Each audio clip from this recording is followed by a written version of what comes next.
Let's get into the High Priestess. What's the difference between the Rider-Waite-Smith and more modern tarot decks and the more traditional Marseille deck? Very interesting story. Ooh, let's get into it. Here is the High Priestess that the modern tarot reader typically tends to know and love. And the High Priestess was not the original name of this card. It was the female pope, or La Papesse. The High Priestess was not recoined until the late 1700s by this white dude with money and his secret occult society stuff, Court de Gebelin. Now, here's an important thing to keep in mind. When we're looking at tarot history and tarot meanings, we have these more original, older stories about them.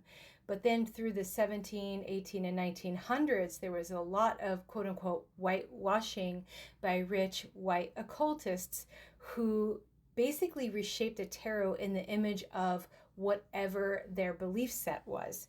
And so with the High Priestess, Waite sees her as secrets, mystery, the unrevealed future, wisdom, and science.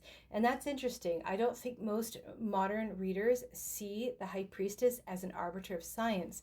They tend to see her more as the intuitive, the oracle, the receiver of knowledge, passing along the universe. And a lot of readers would see themselves as the High Priestess, but her story is much more dynamic.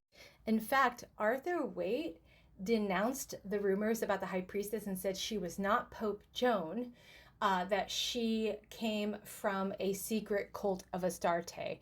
And there was a lot of quote-unquote Orientalism going on in British cultures at the time of the writing. So, of course, again, she was reshaped and fit another person's narrative. Now let's take a look at the Marseille version of La Papesse. Here we see, obviously, it's a very different vibe. And she looks very much like Pope Joan, like I'm going to show you in the pictures. And the meaning around her was definitely not secrets, mystery, unrevealed future. It was more like science, wisdom, education, really pulling things together. And Pope Joan, so here's the other thing to keep in mind.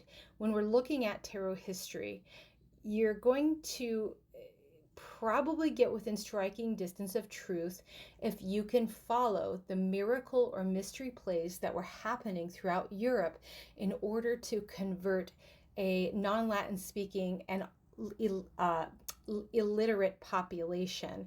And so there are some stories that were very famous and well known at the time, and there was the story of Pope Joan, the female pope. Supposedly this was in the 800s, but there's never been any verified truth. But the story of the morality play is that she disguised herself as a man, became the pope, did well, I guess, and then boom, she got pregnant, had a kid, and then, the truth came out. And I believe they were going to punish her, maybe put her to death. I'll have to check that. But the most important thing is this, that she was going to go to hell for what she did, but the Virgin Mary herself interceded on behalf of Joan. And I believe that is the story of the morality of this card, which is basically a woman stepped out of line, got out of place, and it took the divine woman to save her. But also that God is merciful and just, and that we can ask for saints and Mary to intercede, particularly for women. Pope Joan was an iconographic source in miracle plays. If you were to show someone in the 1500s this card in a lot of places of Europe, particularly Germany, they would know exactly who this card represents. So this is an image of Pope Joan from an illustrated manuscript back in 1560. Doesn't she look almost exactly like the La Papesse of the Marseille? She's holding a book under one hand.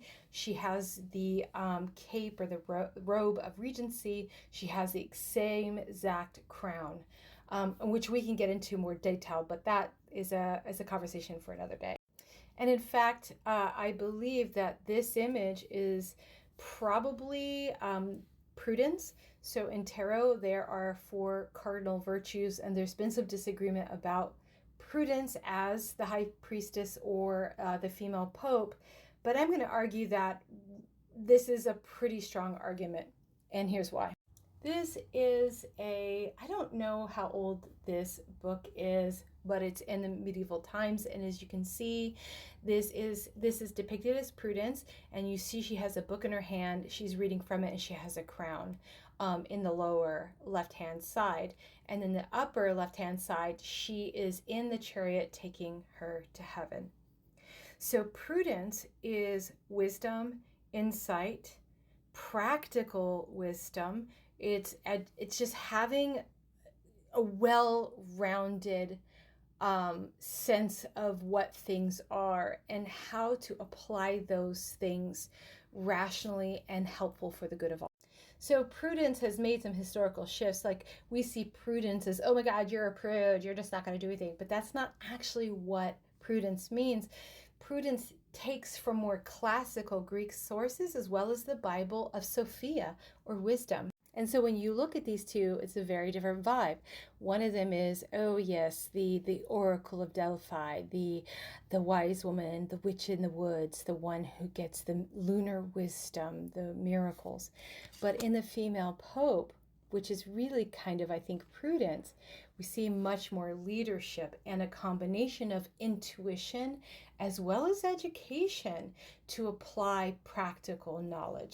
And finally, classically, Prudence, if that's her, and Justice, they form a pretty tight pair in a lot of classical imagery and classical art. So in a reading, if I see these two together, it's such a home run, because what I'm seeing is like the internal like wisdom and insight and knowledge in order to make really kind and good decisions, and Justice showing up to carry that out into the world.